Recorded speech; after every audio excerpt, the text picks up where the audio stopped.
प्रदेश के लिए ही नहीं बल्कि पूरे देश के लिए बड़ी ही दुख की बात है कि धरती पुत्र और गरीबों के मसीहा कहे जाने वाले उत्तर प्रदेश के पूर्व मुख्यमंत्री मुलायम सिंह यादव हम सब के बीच नहीं रहे। बीते रविवार से ही उनकी तबीयत लगातार बिगड़ती ही जा रही थी, जिसके बाद उन्हें हरियाणा के गुरुग्राम स्थित मेदांता अस्पताल में शिफ्ट करवाया गया।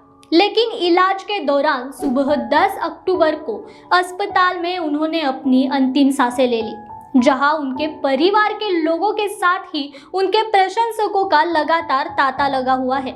उनकी राष्ट्रीय स्तर की पार्टी, जिसका नाम समाजवादी पार्टी है, जिसको सपा प्रमुख मुलायम सिंह यादव ने खुद सींचा और 3 बार देश के सबसे बड़े राज्य की कमान संभाली।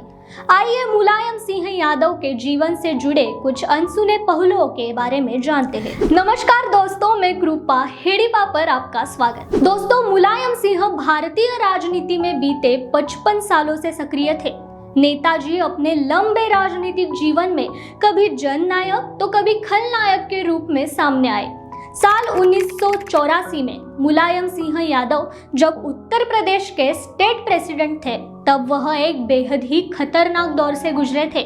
8 मार्च 1984 को नेताजी पर हमला हुआ था, जिसमें वह बाल बचे थे। इस हमले को इटावा में 2 बाइक सवार द्वारा अंजाम दिया गया था। हमले में कुल 9 राउंड गोलियां चलाई गई, जिसमें उन्हें किसी तरह का नुकसान नहीं हुआ। लेकिन मुलायम सिंह यादव के साथ कार में बैठे एक सहयोगी की गोली लगने के कारण मौत हो गई थी। दोस्तों, साल 2012 में मुलायम सिंह एक बयान की वजह से काफी विवादों में फंसे थे।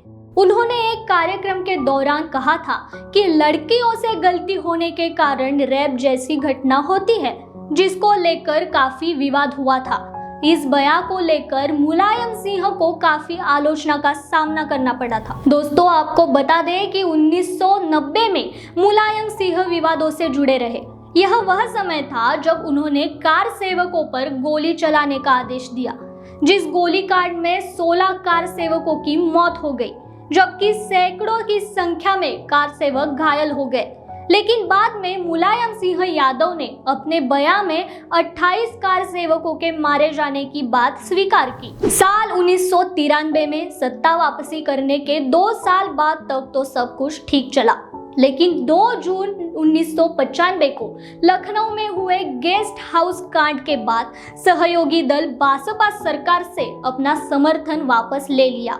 दरअसल 1995 में 2 जून को सरकार के कुछ मामलों को लेकर एक बैठक बुलाई गई, जिसमें बैठक शुरू होने के बाद सपा समर्थकों ने हंगामा करना शुरू कर दिया। हंगामा धीरे धीरे विद्रोह में बदल गया, जिस कारण वहां मौजूद मायावती की जान भी खतरे में आ गई थी। लेकिन वहां मौजूद सुरक्षा कर्मियों की सतर्कता के कारण मायावती की जान बच गई।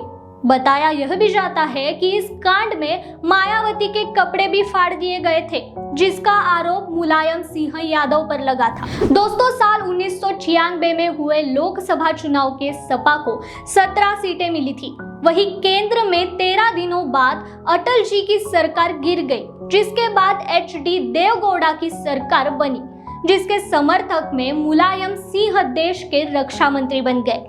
इस सरकार में मुलायम के खास जैनेश्वर मिश्र और बेनी प्रसाद वर्मा को भी शामिल किया गया। ये जानकारी आपको कैसी लगी, हमें कमेंट बॉक्स में बताना न भूलें। इसी तरह से और भी रोचक जानकारी के लिए बने रहे आप हमारे साथ।